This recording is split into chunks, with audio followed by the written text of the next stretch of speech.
nuevamente estar en esta organización de las charlas, de los encuentros que venimos organizando con el colegio en este sistema de capacitación que hemos ideado en su momento en la presidencia de Gabriel, y realmente ha tenido un gran elogio por parte de otros colegios, colegas, que ven como un elemento importante esta capacitación permanente. Y para mí hoy es una particular satisfacción, ¿no? Por un lado porque es el último encuentro del año que organizamos con el colegio. Ya prácticamente se termina el año, aunque falten 2 meses de este año tan particular que casi, se podría decir que casi no existió. Pero por otra parte porque la persona que nos acompaña hoy es alguien por el que tengo una gran estima. Primero porque nos viene acompañando hace muchísimo tiempo como asesor jurídico de nuestro colegio. Segundo porque lo considero realmente un amigo, una persona muy, muy, muy cercana, y que además acompañó a Norberto en su gestión en el servicio de catastro estos últimos 4 años, y realmente ha sido importantísimo su aporte en ese cargo. Así que les repito, para mí una satisfacción grande que sea Juan Carlos el que cierra estas jornadas. Y por otra parte, con una temática que muchos de nosotros desconocemos en profundidad, que es el decreto de actuaciones administrativas, que fue una de las últimas acciones de gobierno del entonces gobernador Antonio Bonfatti. El decreto 4174 es de los últimos días de noviembre del 2015, faltaban pocos días para que terminara su gestión, y la dejó un poco como legado a la gestión siguiente, que es la gestión del gobernador Lifchi.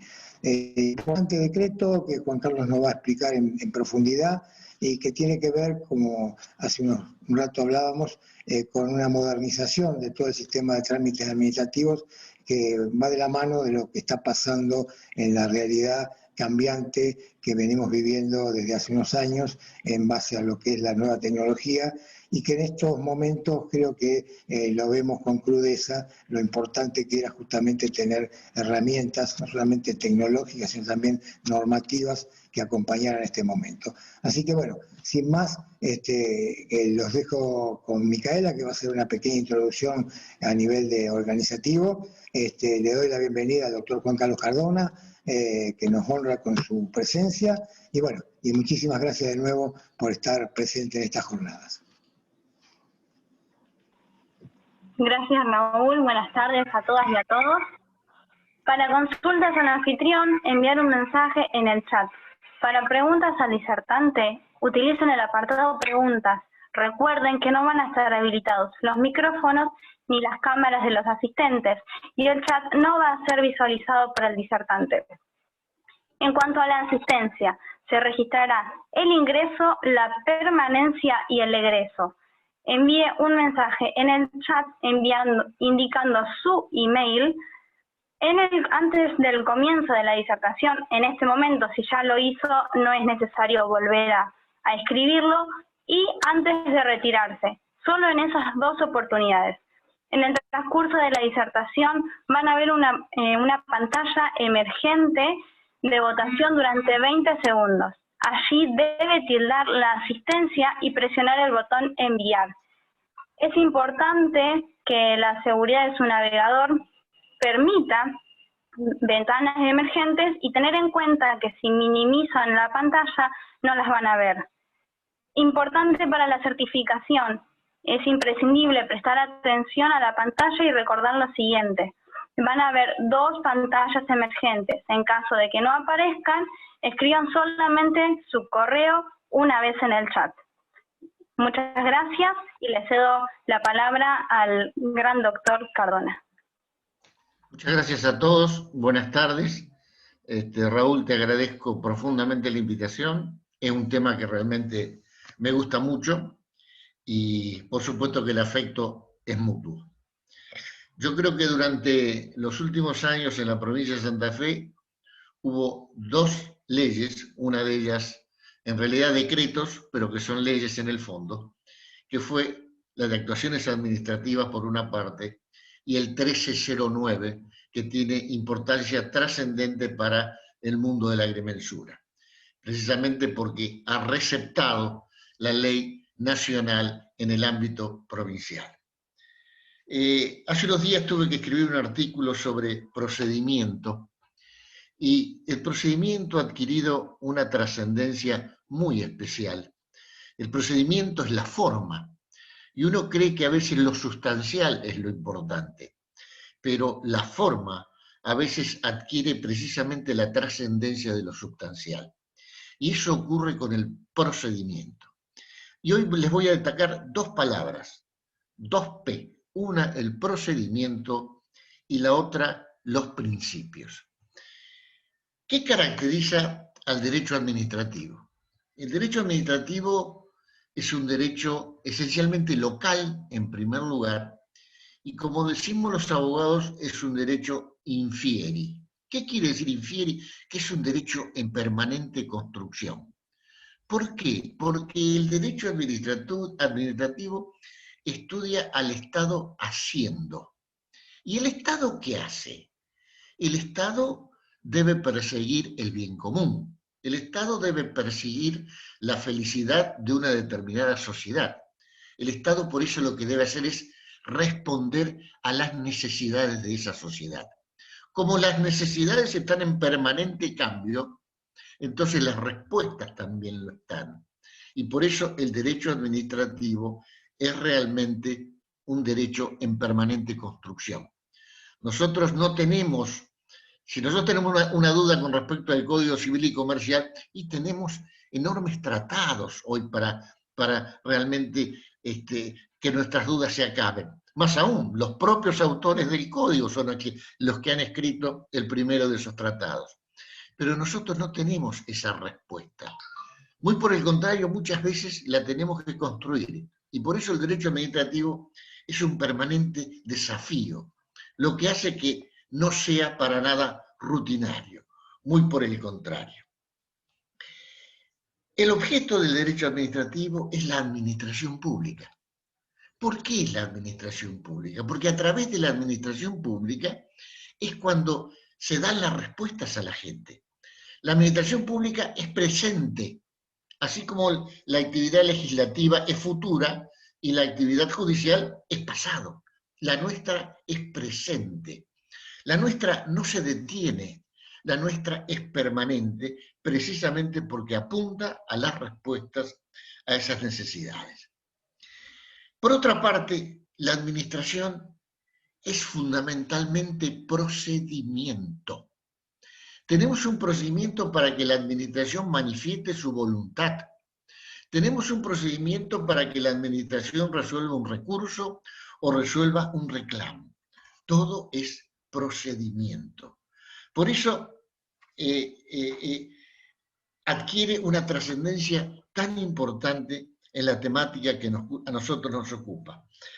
Y de allí que el decreto 4174 lo tenemos que comenzar a analizar desde su motivación. La motivación es el porqué de algo. En este caso particular, el decreto estuvo incluido en un proceso de reforma del Estado que se llevó a cabo en la provincia de Santa Fe, que persigue realmente aspectos muy valiosos: la descentralización territorial, la participación ciudadana en las nuevas formas de gestión pública, la inclusión social. Se busca mejorar la transparencia tanto como la eficacia, simplificar los trámites, optimizar los recursos, incorporar las tecnologías de la información y el conocimiento. Para ello, en el dictado de este decreto, se han tomado en cuenta normativas de orden internacional, como la Carta Iberoamericana de Participación Ciudadana en la Gestión Pública, la Convención de las Naciones Unidas contra la Corrupción, la Convención Interamericana contra la Corrupción, el Código Iberoamericano del Buen Gobierno, etc. ¿Y por qué importa en nuestra materia los principios generales? La otra P de las cuales hablaba. Como el derecho administrativo está en permanente construcción, la respuesta no puede estar siempre en la ley.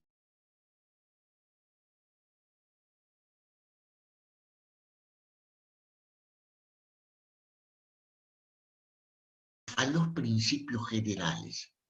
La ley es aplicable a un determinado caso, la ley plasma un determinado supuesto, se da ese supuesto y existe una determinada consecuencia.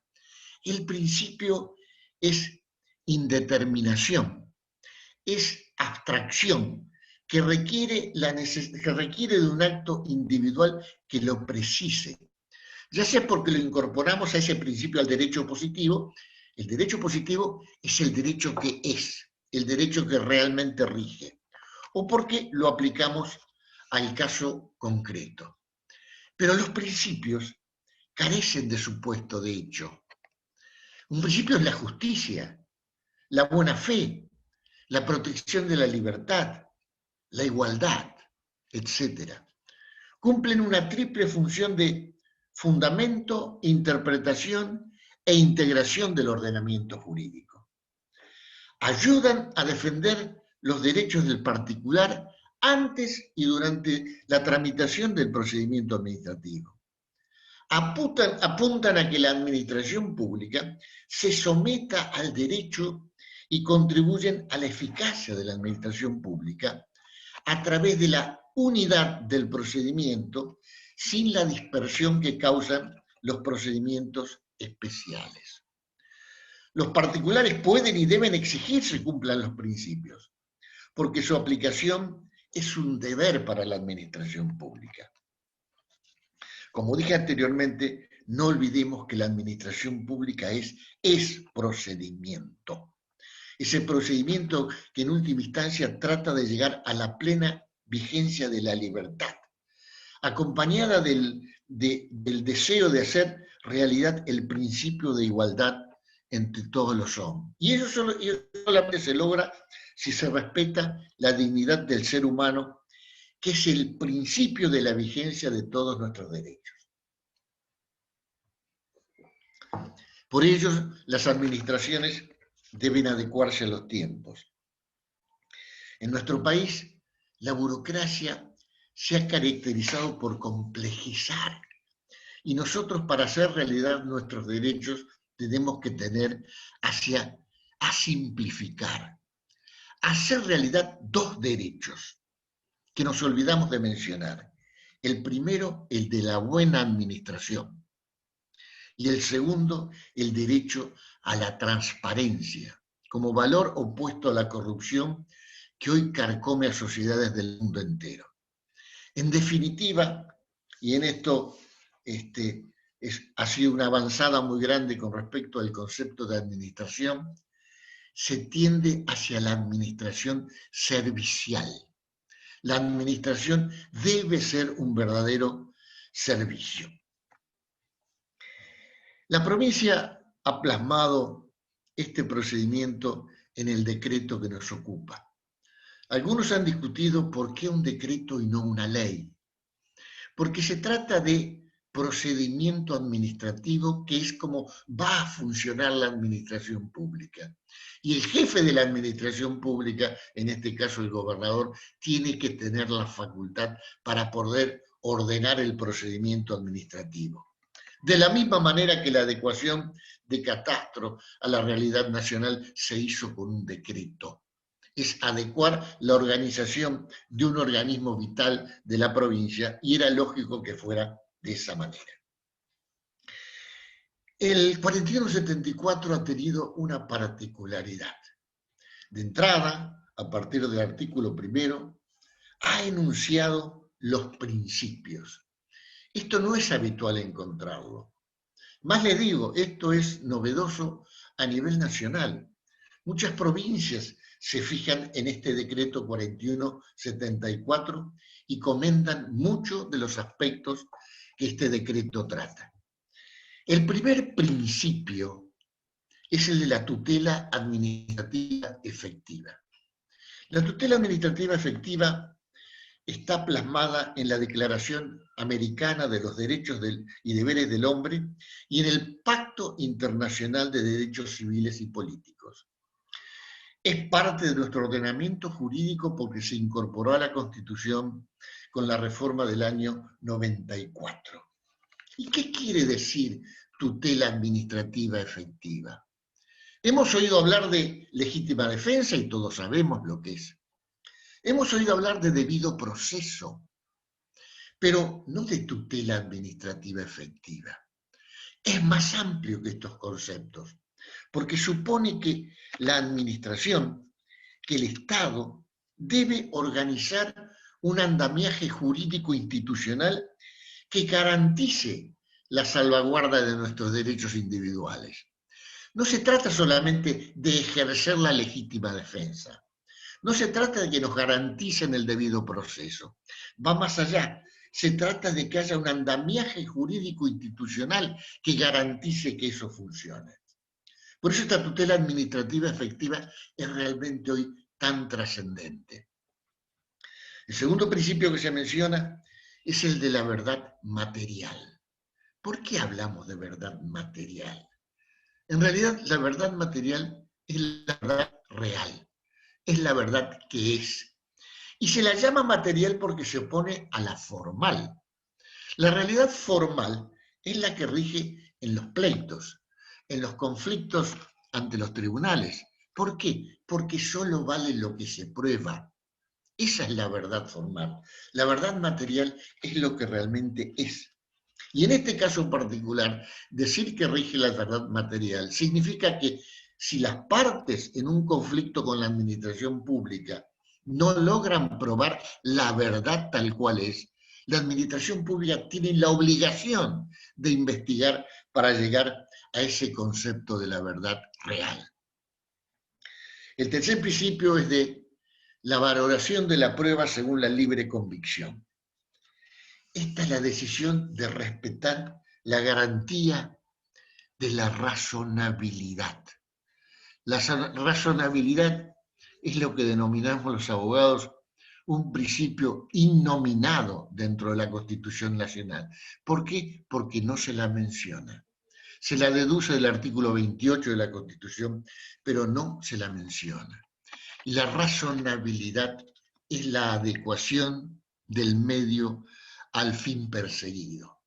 En este caso particular, se supone que la razonabilidad implica que la decisión administrativa se ha tomado después de un análisis exhaustivo de los hechos y de las pruebas.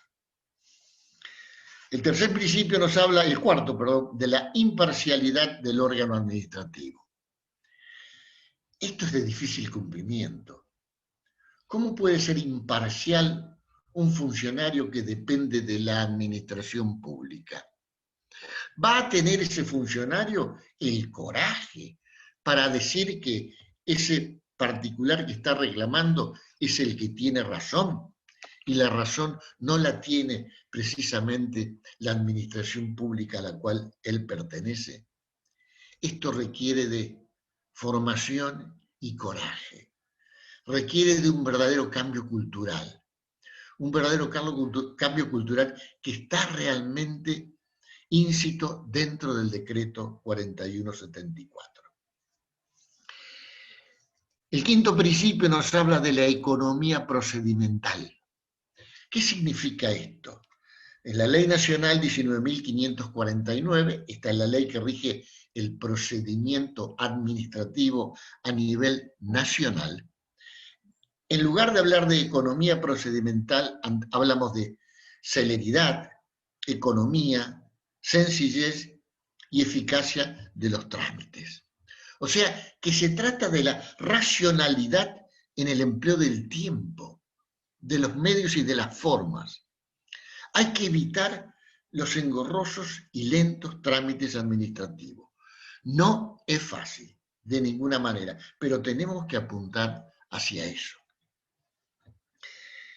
El sexto principio es una novedad realmente en esta materia. Es la asistencia a la parte no instruida.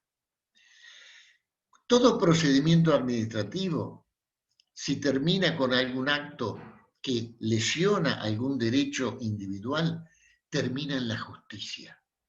Pero el juicio posterior que se va a desarrollar en la justicia depende mucho de lo que se hizo en el ámbito administrativo. Depende de lo que se ha probado, de lo que se ha argumentado en el ámbito administrativo. ¿Y qué pasa? Por razones de costo, por temores a veces, no se recurre al abogado en la actuación administrativa. Es el mismo particular, el mismo individuo, la misma persona la que hace el reclamo, sin la debida asistencia técnico-jurídica. Acá se incorporó este principio de obligación de la administración de asistir a la parte no instruida. Yo creo que se debió haber ido mucho más allá. Debió haberse exigido la obligatoriedad del patrocinio letrado. Esa persona que está poniendo en juego sus derechos no puede hacerlo sin la asistencia técnica necesaria. Por lo menos en aquellos casos en los cuales realmente está en juego un derecho importante. El séptimo es realmente un principio considerado en muchos ámbitos de nuestro país como revolucionario. En la ley nacional, en las leyes provinciales, siempre se habla del informalismo a favor del administrado, que está en este principio también. ¿Qué significa informalismo a favor del administrado? Que si la presentación hecha por el particular no cumple con algún requisito no formal, no debe ser dejada de lado, debe ser atendida a lo mismo. Por ejemplo, si interponemos un recurso de apelación, cuando lo que corresponde es revocatoria, el dictamen jurídico que le dé curso al recurso debe decir, si bien lo que correspondería sería la revocatoria y lo han denominado apelación, debemos considerarlo lo mismo. Eso es informalismo a favor del administrado. Pero este decreto va mucho más allá. Este decreto, en ese mismo principio, incorpora la interpretación favorable en caso de duda a favor del administrado. Nosotros hemos conocido, creo que todos sabemos, el principio indubio pro reo. En la duda estamos a favor del reo, a favor de aquel que supuestamente ha cometido el delito. Conocemos el principio de indubio operario. ¿Qué significa? Que en caso de duda hay que estar a favor del empleado y no del patrón. Pero nunca habíamos plasmado en una normativa el indubio a favor del administrado. Esto realmente es de una trascendencia muy grande y requiere, y repito la expresión, un verdadero cambio cultural para que sea apreciado como corresponde. Y hablo de cambio cultural no porque deban cambiar los funcionarios públicos, deben adecuarse a los tiempos de este nuevo procedimiento, los funcionarios públicos, la ciudadanía toda, los abogados, los agrimensores y todos los profesionales que transitan la administración pública ejerciendo su profesión. El decreto da la posibilidad de lo vamos a ver más adelante, una participación ciudadana en la toma de decisiones muy importante. Pero si esa participación ciudadana no está acotada, impide que la administración cumpla con las funciones que le son propias. Y eso indudablemente no es bueno. El otro principio es actuación e impulsión de oficio. ¿Qué quiere decir esto? Quiere decir que la administración debe llevar adelante el procedimiento ella. Pero ¿cuál es la realidad? Si el interesado, si el particular, si el que inició el reclamo o el recurso no mueve las actuaciones, no mueve el expediente no se va a mover. Esto es útil que figure, pero indudablemente es una verdadera expresión de deseos. El otro principio digno de mencionar, el noveno, es el pronunciamiento expreso. Esto forma parte tanto del debido proceso como de la tutela administrativa efectiva. Cuando uno formula un reclamo a la administración pública, tiene el derecho a un pronunciamiento expreso. Un pronunciamiento expreso significa que me digan que sí o me digan que no, pero lo fundamenten como el derecho corresponde. Ustedes saben que para llegar a la justicia, para que la justicia revise la manera en que ha actuado la administración pública, es menester, es indispensable, es necesario lo que se llama agotar la vía administrativa. ¿Qué significa agotar la vía administrativa? Que uno tiene que interponer todos los recursos que hay en sede administrativa para poder llegar a sede judicial. Si a mí, que estoy tratando de agotar la vía administrativa, el funcionario que debe decidir no decide, no permite agotar la vía administrativa. Por eso se había inventado lo que se llama denegatoria tácita. Pasado un determinado plazo, considero que tácitamente me han negado lo que estoy peticionando y puedo avanzar en el agotamiento de la vía. Pero esa denegatoria tácita, que es un derecho a favor de quien está reclamando, del particular, del individuo, en realidad es una salida falsa, porque posibilita que un no que no tiene fundamentos. Y el no que no tiene fundamentos, ¿cómo lo ataco luego en sede judicial? Yo quiero poder atacar un no con una motivación adecuada, donde pueda desarrollar por qué considero que tal o cual argumento no es el correcto y no debió haber sido utilizado. Perdón.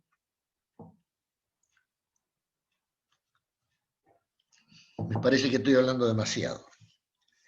El otro principio constitucional básico que emerge del artículo 18 de la Constitución Nacional es el principio del debido proceso. ¿Qué significa el debido proceso?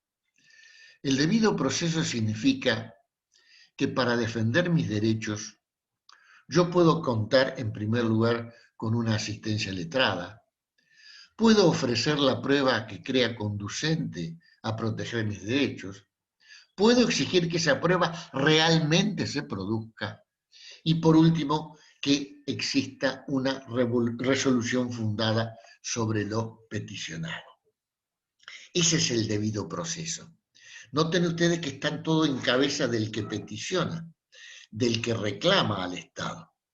Por eso les mencioné recién que la tutela administrativa efectiva es más amplio que esto, porque además de garantizar desde el punto de vista del individuo que puede ofrecer la prueba, producirla, tener un abogado, exigir un pronunciamiento expreso, además de eso, la tutela administrativa efectiva exige esa infraestructura institucional que esté dentro del Estado y que garantice que mis derechos están debidamente protegidos.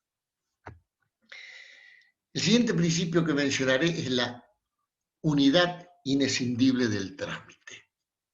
¿Por qué un solo expediente? Porque indudablemente, si en lugar de un solo expediente tenemos decenas de expedientes dando vueltas, y donde cada uno está en una oficina distinta de determinado órgano de la administración pública, no estamos ayudando a la sencillez del procedimiento. Más le digo, no estamos defendiendo adecuadamente los intereses de la administración pública. Cuando a mí me tocó ocupar el cargo de director de asuntos jurídicos de la Municipalidad de Rosario, yo tuve una experiencia que no había vivido en mi vida y que me hizo valorizar dos cosas: el expediente único y la importancia de la mesa de entradas de un organismo. La discusión era con una empresa que había contratado con la Municipalidad de Rosario una muy importante obra pública y que la municipalidad consideraba que había incumplido. ¿Qué hacía la empresa para potenciar su posesión jurídica. Presentaba expedientes diariamente. Un expediente iba a obras particulares, el otro iba a economía, el otro iba a asuntos jurídicos, el otro iba... Entonces no había manera que hubiera no solamente una unidad del trámite, sino una unidad de análisis, una unidad de concepto. Y por eso yo hablo de la importancia de la mesa de entradas, porque ¿qué salida le encontré? El que debía resolver, porque tenía que dictaminar el expediente, era yo. Entonces fui a mesa de entradas y pedí que todo escrito que la empresa presentara sobre tal obra viniera directamente a la Dirección de Asuntos Jurídicos. Fue una forma práctica de encontrarle una solución que hoy está en el texto del decreto que estamos analizando. Unidad inescindible del trámite. Y en la mesa de entradas es donde se le debe dar la importancia que merece al escrito que se presenta. Ahí se inicia realmente la seriedad del procedimiento, la real defensa del que está reclamando y de la propia administración pública. El otro principio que ha incorporado el decreto es la actuación,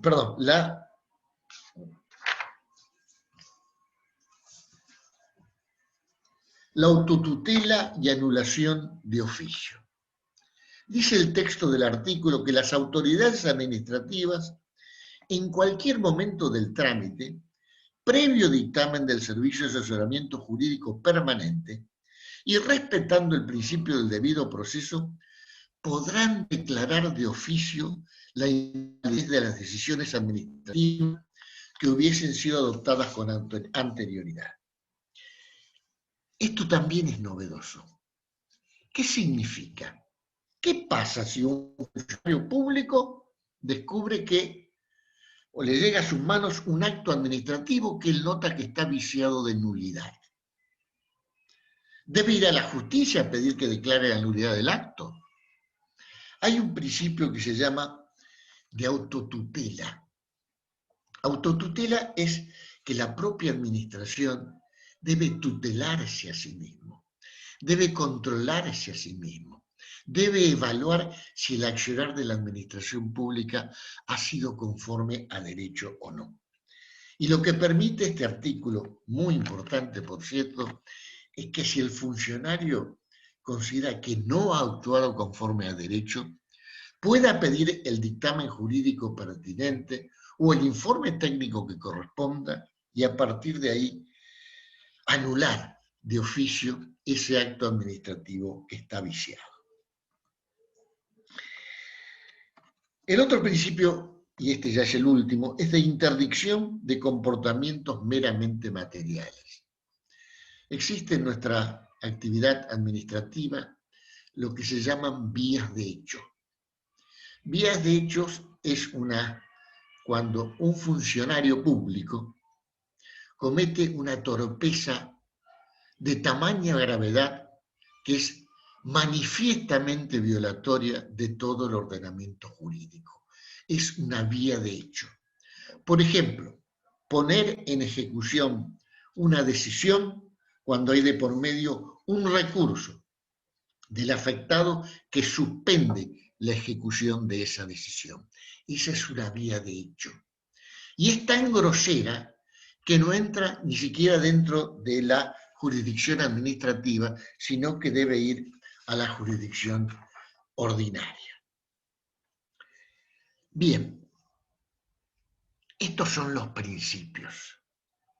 ¿Por qué le doy trascendencia a los principios, a esta segunda P dentro del procedimiento?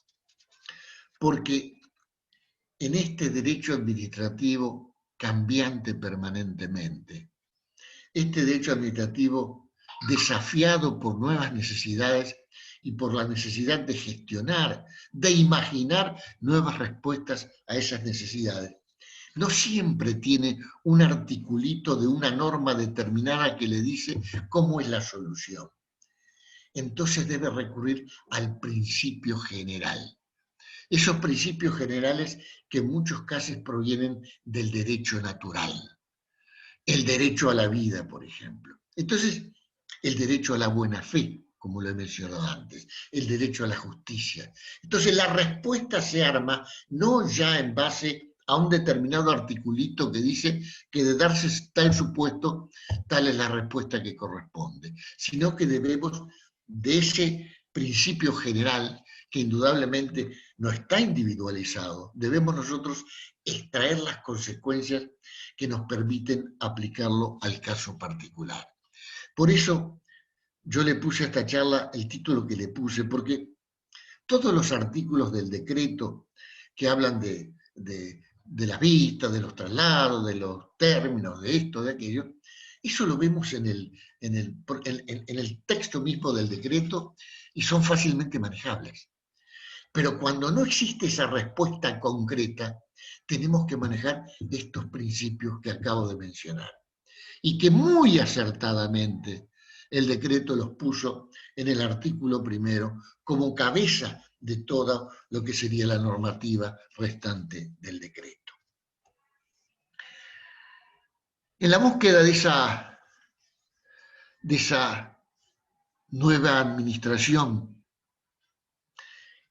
que va a surgir del empleo de las famosas TIC, las tecnologías de la información y las comunicaciones, que los agrimensores realmente han manejado exitosamente durante los últimos años en el seno de Catastro durante la gestión de Norberto Fricks, que realmente ha sido una avanzada en la administración pública provincial y en muchas administraciones públicas del país.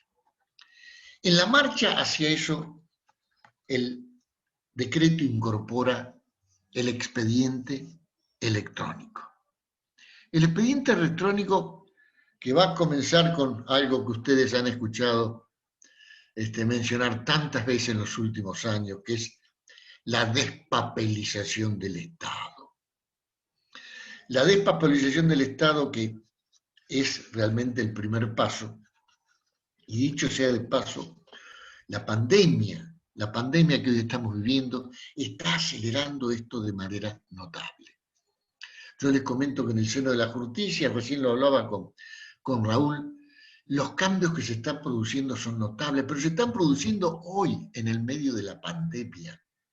No hemos tenido la suerte de un decreto 1309 como tuvieron los agrimensores, que le permitió anticipar esta pandemia que nadie imaginaba y esta aceleración de los cambios de la manera que se están produciendo, haberlos conocido antes, afortunadamente.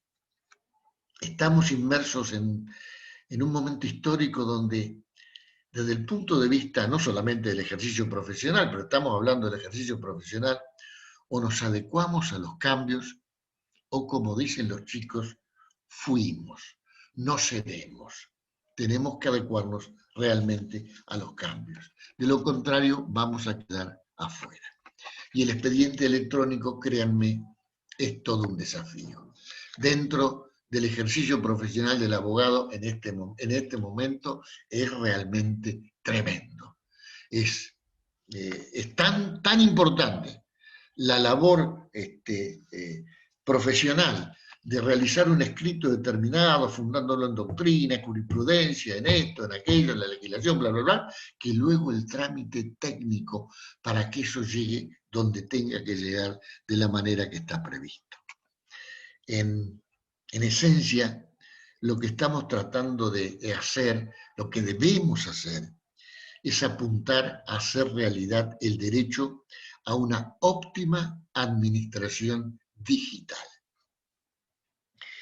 El decreto le dedica el capítulo 12 al expediente electrónico y ahí establece los elementos del expediente, la forma de las presentaciones, el domicilio electrónico, los requisitos de las notificaciones electrónicas.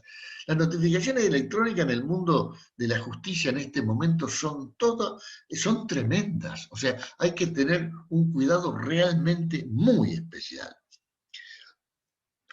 Las medidas de seguridad para el resguardo de datos, el derecho del administrado a peticionar que se le brinde de manera electrónica documentación o información cuando tiene el derecho a acceder a esa documentación o información.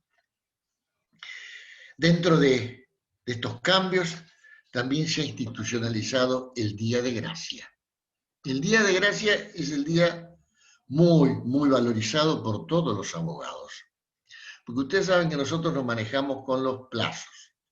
Tenemos 10 días para contestar esto, tenemos 15 días para contestar esto, tenemos 3 días para contestar esto, y si no lo contestamos, fuimos, perdimos.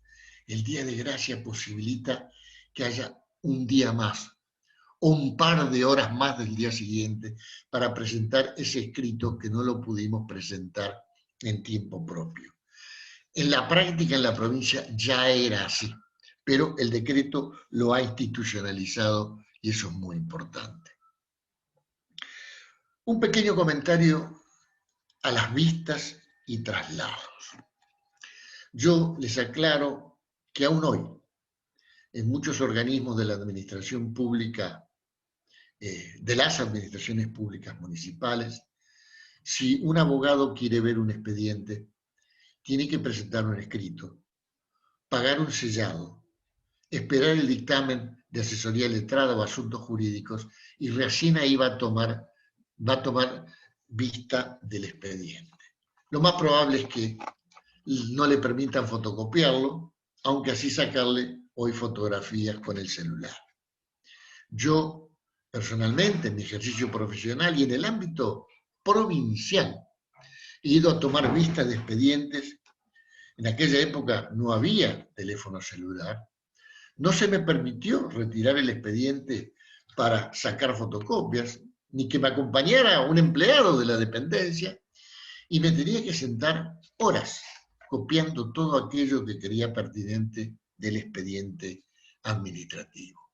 Hoy eso se terminó en el ámbito provincial. La vista nos permite tomar conocimiento, nos permite sacar copia, nos permite recibir la información. Cuando yo tomo vista es cuando me informo y conozco la real motivación por la cual se ha dictado un acto que afecta mis derechos. Es el primer paso hacia la defensa de mis derechos. Informarme por qué me están resolviendo de la manera que me están resolviendo. Y después vendrá el traslado, que el traslado nos va a permitir fijar nuestra posición jurídica. Posición jurídica que no se puede fijar si antes no estamos debidamente informados de la motivación que llevó al dictado del acto. Otra modificación interesante es que hoy existe un responsable del procedimiento. Es de mucha utilidad. ¿Por qué? Porque hasta este momento el expediente era anónimo. El expediente no era responsabilidad de nadie. El expediente giraba. Yo me acuerdo cuando ingresé a la Municipalidad de Rosario, había un colega que le decían el rey del pase. Entonces yo pregunté, ¿pero por qué le dicen rey del pase? Porque no hay expediente que se quede arriba del escritorio. En cuanto llega, pase a la dirección tal para que informe tal cosa, pase a tal lado para que pase acá. Era el rey del pase. El expediente no tenía dueño, era anónimo.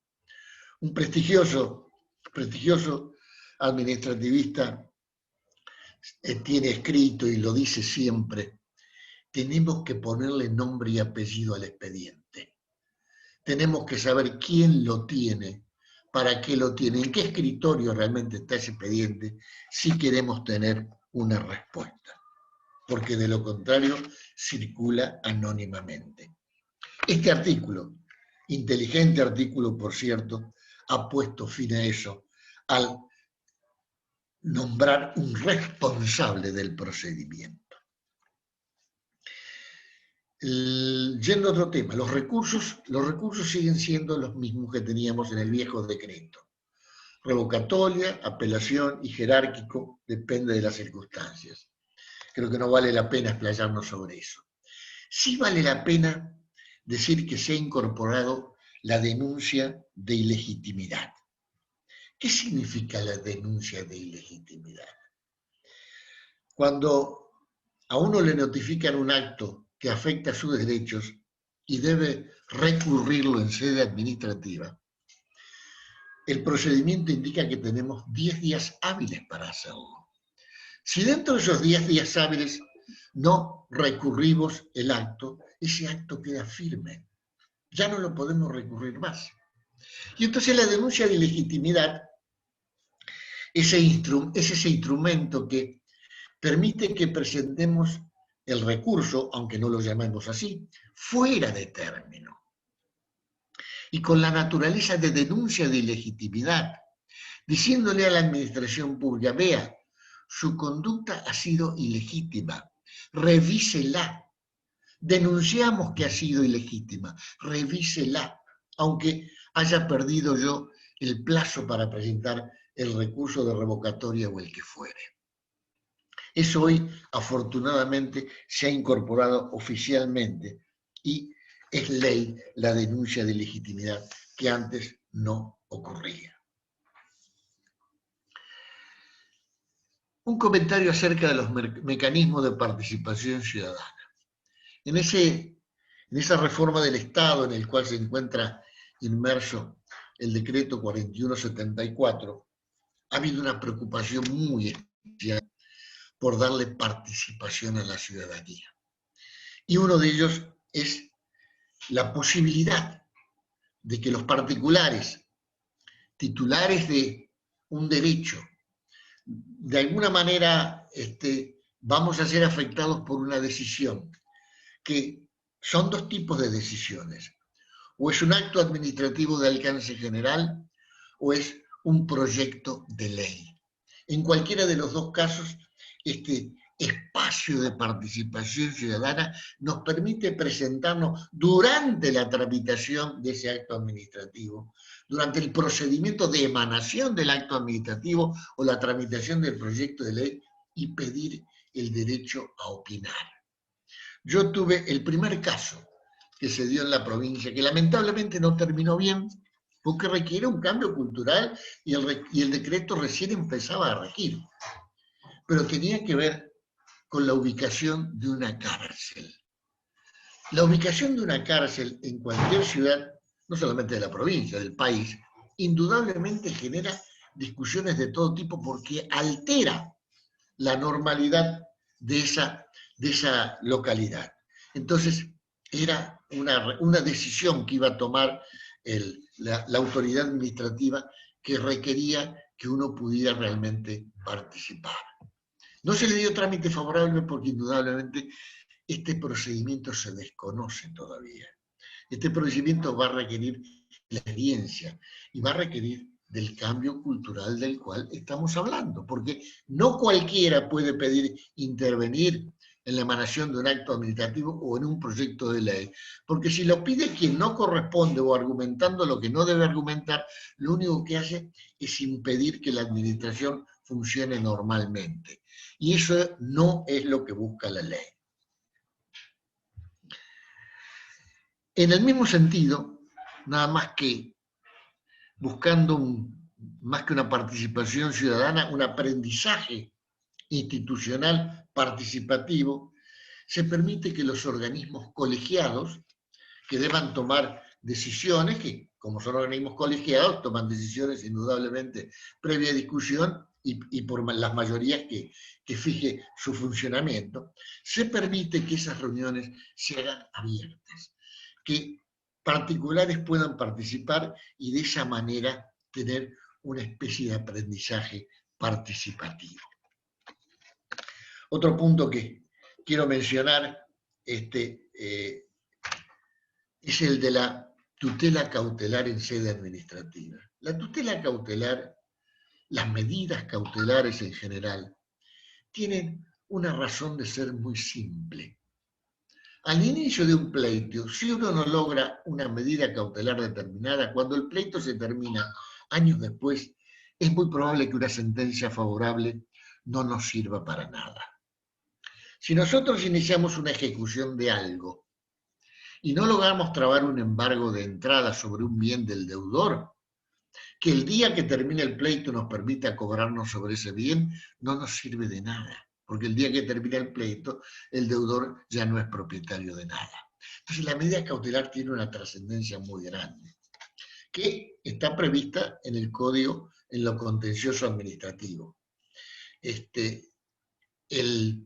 decreto prevé que se pueda pedir en sede administrativa. De hecho, yo lo he pedido en sede administrativa decenas de veces. Jamás se me concedió.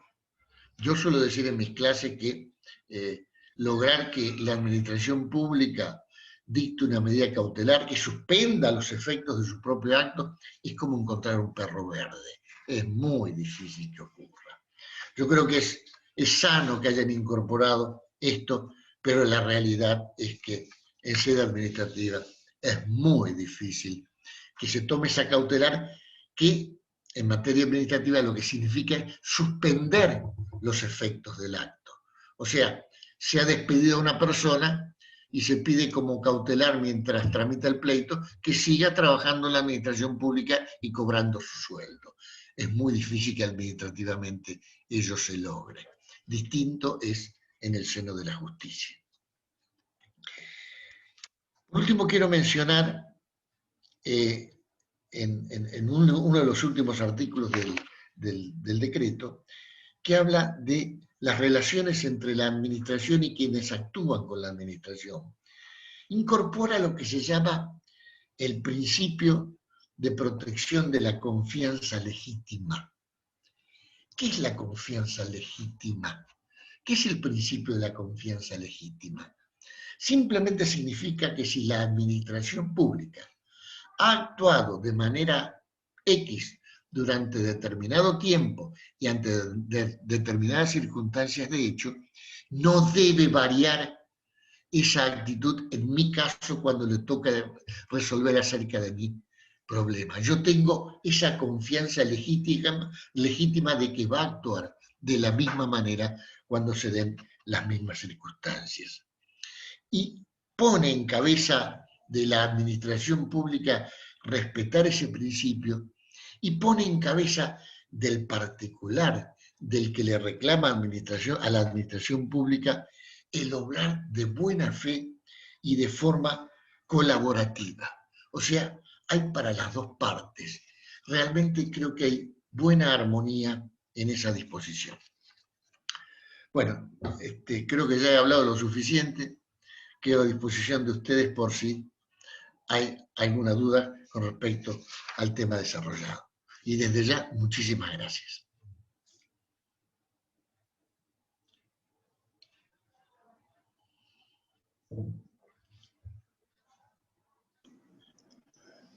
Muchísimas gracias a vos, Juan Carlos, muy claro como siempre.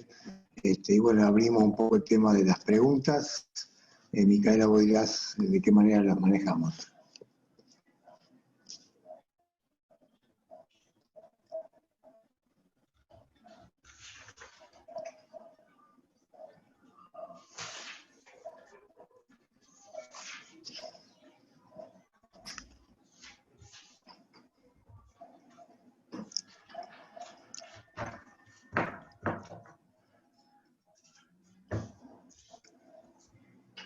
Olga, ¿estás ahí?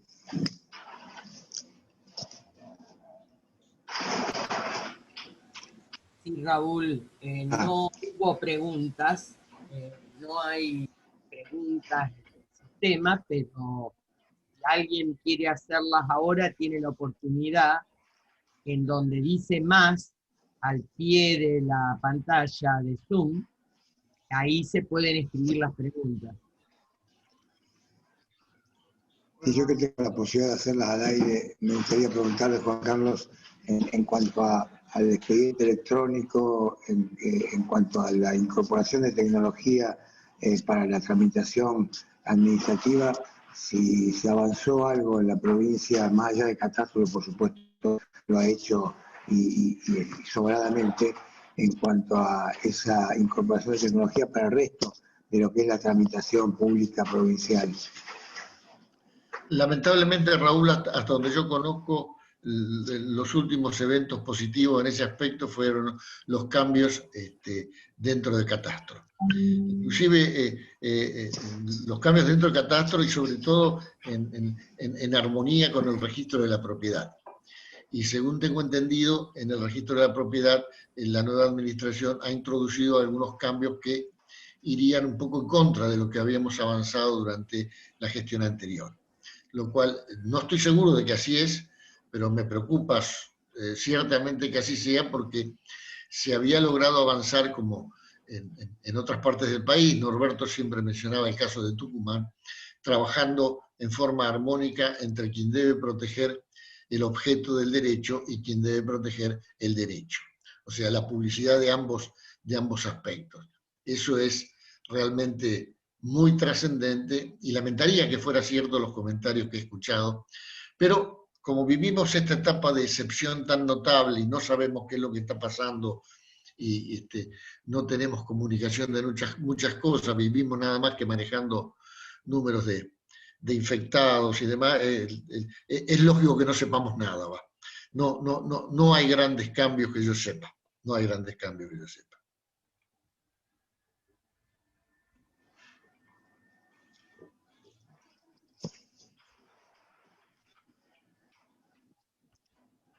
Hay una pregunta que dice firma electrónica, si puede comentar, dado que los abogados tienen un token especial, dice Eugenio Di Renzo. Si tengo qué, perdón, no escuché. No, dice firma electrónica, si se puede comentar algo sobre el tema de firma electrónica, dado que los abogados tienen un token especial. Nosotros en este momento estamos, los abogados estamos trabajando, mandando los escritos todo vía web, y dejando constancia abajo quién firma y con la descripción de nuestra matrícula. Pero se está usando en este momento realmente, ya creo que la parte papel en nuestra profesión y la firma como la venimos haciendo siempre, ya ha desaparecido, ya el cambio se ha producido y es muy profundo.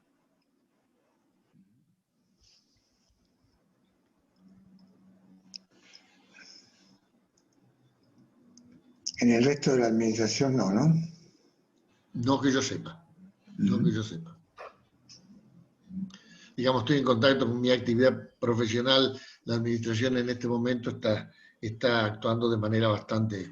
todavía están suspendidos los plazos de los procedimientos administrativos, está todo en un impasse muy, muy, muy grande, y indudablemente algo como el expediente electrónico, como la firma digital, todo lo que sea este tipo de tecnología, y requiere de un momento de estabilidad, de un momento de normalidad, donde podamos realmente debatir los temas, sopesarlos y resolverlos con fundamento.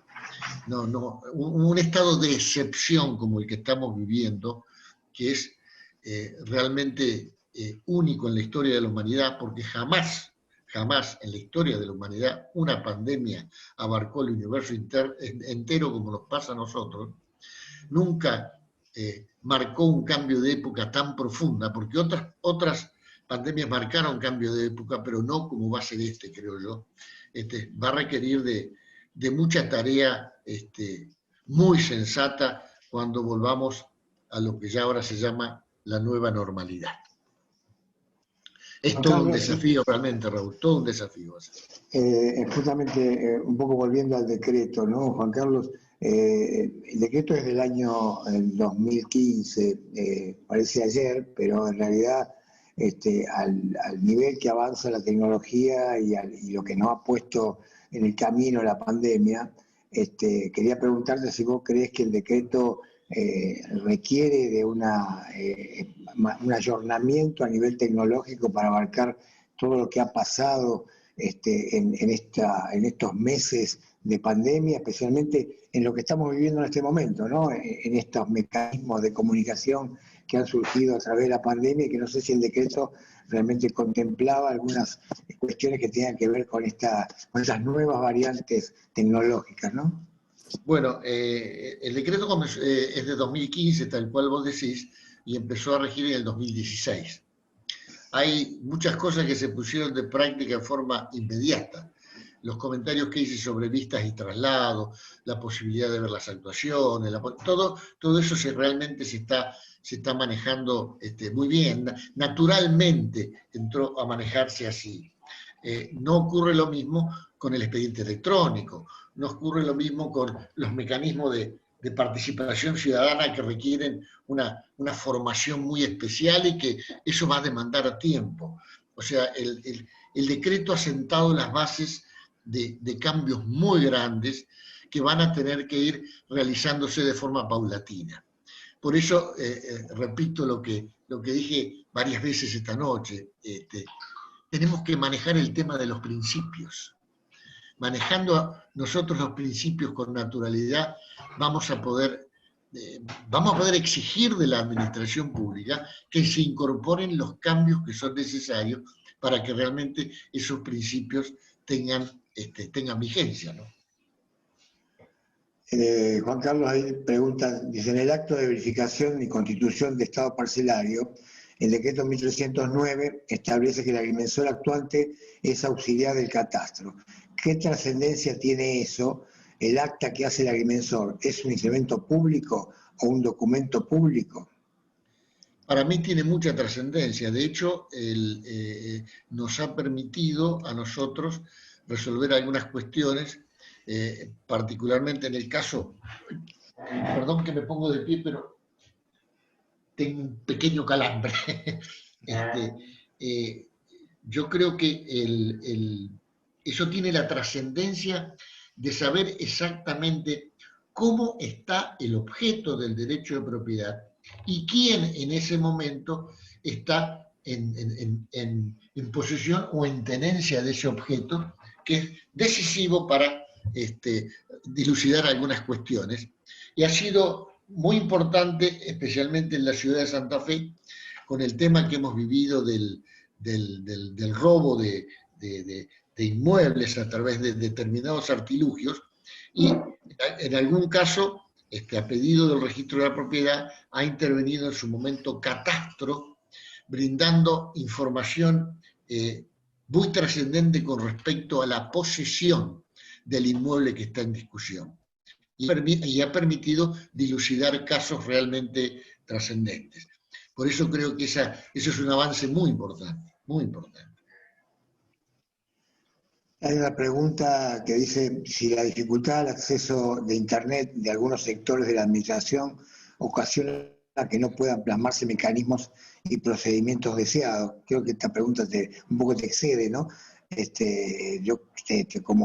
Como ayuda a esto, bueno, hoy por hoy, cuando reclamamos ante el sistema de catastro por la demora en algunos procedimientos, justamente hacen hincapié en que las conexiones VPN, las conexiones a distancia de la provincia están muy volcadas al tema salud y eso complica un poco resolver situaciones a distancia. Pero de todas maneras, bueno, la pregunta es para vos, Juan Carlos. Estoy de acuerdo con vos. Lamentablemente son todos mecanismos que vamos a tener que mejorar. Pero hoy, vuelvo a decir, hoy cuando uno está en una situación de excepción, de emergencia, ocurren las cosas o se hacen las cosas de manera tal como no se hacen durante la normalidad. Y es lo que estamos viviendo hoy. Y entonces, mecanismos de esta trascendencia como la que estamos analizando, piensen ustedes que el decreto de 4174 comenzó a regir después de 58 años que teníamos el viejo decreto, con lo cual los cambios en algunos aspectos han sido muy trascendentes.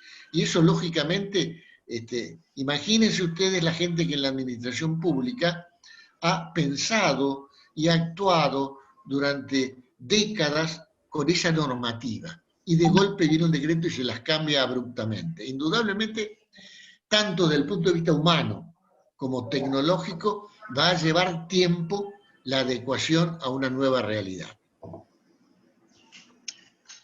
Hay una nueva pregunta que dice, en función del decreto 1309, donde el profesional de la agrimensura es considerado auxiliar de catastro, como decíamos antes, sí. ¿Cómo debe proceder ante la puesta en duda de las mejoras declaradas en los formularios de actualización de construcciones?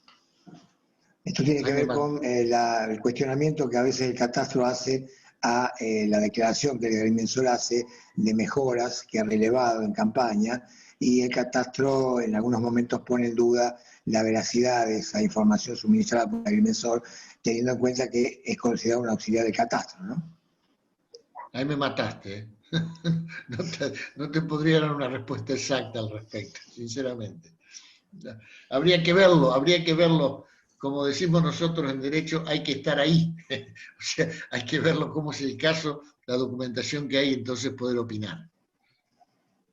Sí, es un poco esta discusión viene un poco atravesando gestiones, ¿no? Porque nosotros hemos defendido, y comparto lo que dice Tania, que es la que hace la pregunta, el hecho de que siendo el agrimensor auxiliar del catastro, la palabra del agrimensor debería ser tomada como válida, y en todo caso después, como vos explicaste en algunas cuestiones sobre darle la razón al recurrente, digamos, en caso de duda, acá debería ser lo mismo, ¿no? Si la administración tiene dudas sobre lo que declara un auxiliar de catastro como el agrimensor, bueno, tendrá su tiempo posteriormente para revisar esa actuación, pero no, y acá entra un poco a tallar el tema de la suspensión de la vigencia de la medida, no impedir que el plano siga su curso hasta tanto se corrobore la declaración del agrimensor. Creo que por ahí pasa la cosa, y sobre eso versaba un poco la pregunta, ¿no? Yo creo que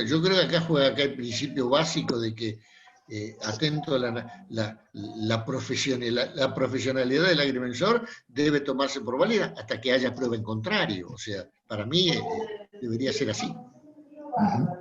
De lo contrario, no estamos respetando debidamente la profesión de la cual se trate, en este caso el agrimensor. Sí. Es lo mismo que me pasa a mí, que yo presento un documento en la justicia, le pongo es copia fiel y me dice, no, tráigame el original para corroborarlo. Mi firma debería ser suficiente para eso, pero en la realidad lamentablemente no ocurren las cosas así. Deben creer que hay muchos abogados truchos y además muchos agrimensores truchos también. Pero bueno, en el caso de los abogados soy consciente que los hay. Bueno, no veo más preguntas, al menos en la pantalla de preguntas y respuestas. No sé si queda algo más. Si no, bueno, Juan Carlos, yo te quería agradecer realmente. Te repito un poco el afecto que tengo por vos, y además felicitarte por la claridad de concepto, por la facilidad que evidentemente son dignas de un profesor como sos vos. Así que cada vez que tenemos la posibilidad de escuchar a un profesor universitario, bueno, tenemos el agrado de escuchar a alguien que sabe egresar, que se sabe hacer entender. Así que muchísimas gracias, Juan Carlos, un abrazo grande, y bueno, gracias a todos por concurrir. Terminamos con esto las jornadas de este año, y bueno, el año que viene nos veremos, espero que ya con otro presidente, si la pandemia nos lo permite, volviendo a estas jornadas. Así que para todos un buen fin de semana y lo mejor para lo que resta del año, y que salgamos de todo esto de la mejor manera posible y lo antes posible. Muchas gracias a todos. Muchas gracias a vos, Raúl. Muchas gracias.